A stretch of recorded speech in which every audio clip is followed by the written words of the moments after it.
আমার ছেলে মেয়েদের কথা আপনাদের চিন্তা করতে হবে না। আমার ছেলে মেয়ের ভবিষ্যতের কথা চিন্তা করে আমি এই ডিসিশন নিয়েছি। বিয়ের 6 বছর পর আমার ডিভোর্স হয়ে গেল। ডিভোর্স হয়ে যখন বাড়িতে আসি তখন আমাদের পাড়া প্রতিবেশী চাচি চাচারা আমাকে বলে, তোর এই ডিভোর্স দেওয়াটা ঠিক হয় নাই, তোর ছেলে তোর মেয়ে তোর এগুলার চিন্তা করা উচিত ছিল। তখন আমি তাদেরকে বললাম, আমার ছেলে মেয়ের কথা আপনাদের চিন্তা করতে হবে না, আমার ছেলে মেয়ের কথা চিন্তা করে আমি এখানে আসছি। কারণ আমার স্বামী এতটাই খারাপ ছিল যে আমাকে বাসতো না, কিন্তু আমার ছেলে এবং আমার মেয়েকেও সে ভালোবাসতো না। তার যে বাবা মা আছে, তাদের যে তাদের যে নাতি এবং নাতিন আমার সাথে চলে আসলো, তারা আমার নাতি আমার মেয়েকে আমার ছেলেকে রাখার চেষ্টাও করেনি, আমার সাথে চলে আসলো।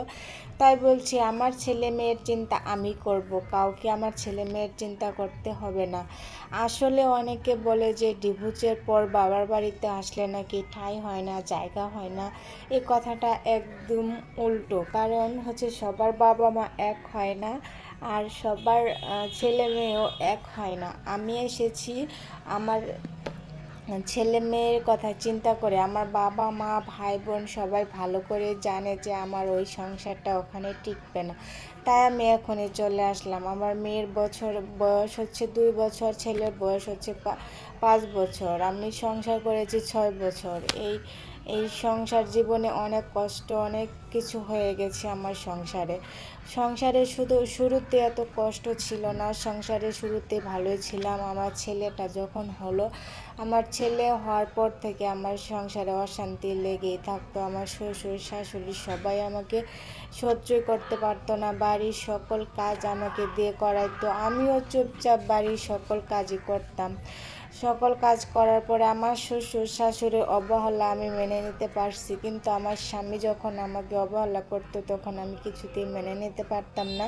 আমাকে যখন অবহেলা করতো ওটা আমি মেনে নিতাম, কিন্তু আমার ছেলে আমার মেয়েকে যখন আমার স্বামী অবহেলা করে, তাদেরকে কাপড় চোপড় এনে দেয় না, তাদেরকে দুধের ডিব্বা পর্যন্ত এনে দেয় না, বুকের দুধ খাওয়িয়ে কিন্তু তাদেরকে আমি মানুষ করেছি, তখন আমার মনের ভিতরে অনেক কষ্ট জমে আছে। কারণ আমাকে দেখতে পারে না আমার ছেলে আমার মেয়ে, কেউ তারা দেখতে পারে না।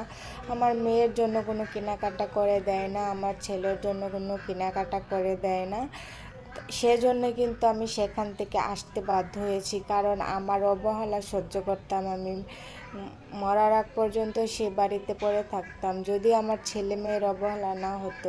আসলে একজন মা তার ছেলে মেয়ের অবহেলা কখনোই সহ্য করতে পারে না। এই কথাটা কিন্তু আপনারা মিলিয়ে দেখবেন, একজন মা তো মাই হয়, মা সন্তানের অবহেলা কখনোই মেনে নিতে পারে এই না। গল্পটা ছিল আমিও একটা ঠিক আপুর তেমনি হিস্টোরি, একটা সন্তানের আপুর লাইফ অবহেলাটা না স্টাইল। মেনে নিতে এটা পারে কেউ চলে কারোর সাথে আসলাম মিলিয়ে নেবেন না, এটা কাল্পনিক একটা গল্প ছিল। আজকের মতো আমি এখানেই বিদায় জানাচ্ছি। সবাই ভালো থাকবেন, সুস্থ থাকবেন। আল্লাহ হাফেজ।